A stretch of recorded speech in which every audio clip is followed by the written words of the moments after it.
মুখ্যমন্ত্রীর অনুপ্রেরণায় বীজপুর বিধায়ক সুবোধ অধিকারীর প্রচেষ্টায় এবং হালিশহর পৌরসভা ও হালিশহর বিদ্যুৎ সরবরাহ বিভাগের ঐকান্তিক উদ্যোগে লো ভোল্টেজের সমস্যা মেটাতে হালিশহরের 23টি ওয়ার্ডে 40টি নতুন বিদ্যুতের ট্রান্সফরমার বসানোর কাজের আনুষ্ঠানিক শুভ উদ্বোধন হলো আজ হালিশহর 16 নম্বর ওয়ার্ডের প্রসাদনগর খেলার মাঠে। এই অনুষ্ঠানে উপস্থিত ছিলেন হালিশহরের পৌরপ্রধান শুভঙ্কর ঘোষ, উপপৌরপ্রধান হিমানিশ ভট্টাচার্য, হালিশহর পৌরসভার নির্বাহী আধিকারিক রমাপ্রসাদ মণ্ডল, অর্থ আধিকারিক, হালিশহর বিদ্যুৎ সরবরাহ কেন্দ্রের ভারপ্রাপ্ত আধিকারিক অঞ্জন ব্রহ্ম, গরিফা ফাঁড়ির ওসি সমীর মণ্ডল, হালিশহর পৌরসভার বিদ্যুৎ বিভাগের সিআইসি প্রণব লৌহ সহ সিআইসি ও কাউন্সিলরগণ এবং হালিশহর পৌরসভার আধিকারিক বৃন্দ। আরো বিস্তারিত জানতে চোখ রাখুন আমার বাংলার পর্দায়।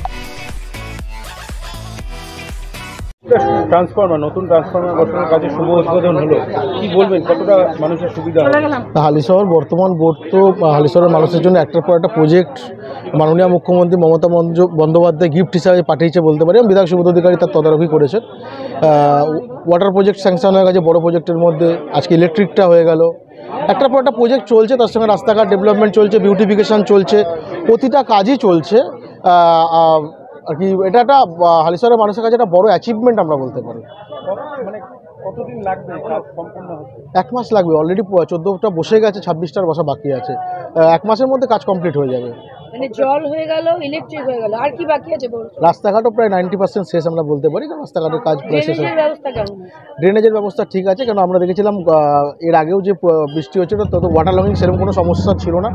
এবং আমাদের এসআই ডিপার্টমেন্ট এবং কনজারভেন্সি ওয়ার্কার যারা রয়েছেন তারা পরিশ্রম করছেন যাতে কোনো সমস্যা না হয়। কিন্তু প্রাকৃতিক দুর্যোগ তো বলে কয়ে আসে না। দেখুন এবার কতটা কি পজিশন হবে কি না হবে সেটা বলা খুব মুশকিল। সেই জায়গায় দাঁড়িয়ে আমরা চেষ্টা করব যে কোনো চ্যালেঞ্জকে যে কোনো সময় মোকাবিলা করার জন্য। দেখলাম আমরা গতকাল রাতে একটা বড় চ্যালেঞ্জ ছিল আমাদের কাছে।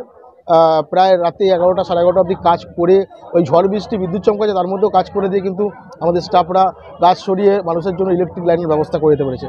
যে প্রাকৃতিক দুর্যোগ তো থাকবে, এবার সেটাকে চ্যালেঞ্জ হিসাবে নিয়ে যেটা এগোতে হবে এগোতে হবে। নির্বাচনের আগে সব কাজ সম্পূর্ণ হয়ে যাবে?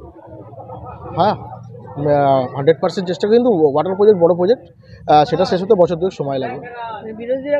বিরোধীদের কুৎসার ব্যাপারে সত্যি কথা বলতে আমি এগুলো আমি নিজে ব্যক্তিগত বলতে পারি এটা আমার দেখার কাজ না, কারণ আমাকে যে কাজটা দিয়েছে সেটা হচ্ছে ডেভেলপমেন্ট করা, মানুষের কাজ করা, সেই কাজটাই করে যাব। ট্রান্সফরমার বসানোর কাজে শুভ উদ্বোধন হলো, কি বলবেন? এটা তো খুব খুশির ব্যাপার, হালিশহরের মানুষের জন্য এটা আনন্দের ব্যাপার। আমরা অসীম সহযোগিতায় সবার ওপর মাথার ওপর আমাদের বিধায়ক সুবোধ অধিকারী আছেন, তার ঐকান্তিক প্রচেষ্টায় আজকে আমরা এত বড় একটা সাফল্য পেতে চলেছি। আমরা ইতিমধ্যেই 14টা ট্রান্সফরমার বসানোর কাজ সম্পন্ন করতে পেরেছি। আরও 26টা ট্রান্সফরমার বসানোর কাজ আরও 1-1.5 মাসের মধ্যে হয়ে যাবে। আগামী গরমে হালিশহরের মানুষের যে অসুবিধা হতো অত্যাধিক লোড পড়ার জন্য ট্রান্সফরমার অফ হয়ে যেত, এবং মানুষ একটা কথা বলতো যে ইলেকট্রিক সাপ্লাই কি জানে না যে এত বাড়ি হচ্ছে, এত এসি বসছে, এসি বসানোর আগে আমরা পারমিশন নিচ্ছি, লোড বাড়ছে, তাহলে লোড বাড়ানো হচ্ছে না কেন? এই কথাটা আমি গত বছরও অনেক মানুষের মুখে শুনেছি। আমার মনে হয় সেই মানুষদের এবার আশ্বস্ত করতে পারি এরকম কোনো সমস্যা হবে না। আগামী দিন হালিশহরের মানুষ বিদ্যুতের ব্যাপারে খুব ভালো জায়গায় থাকবে।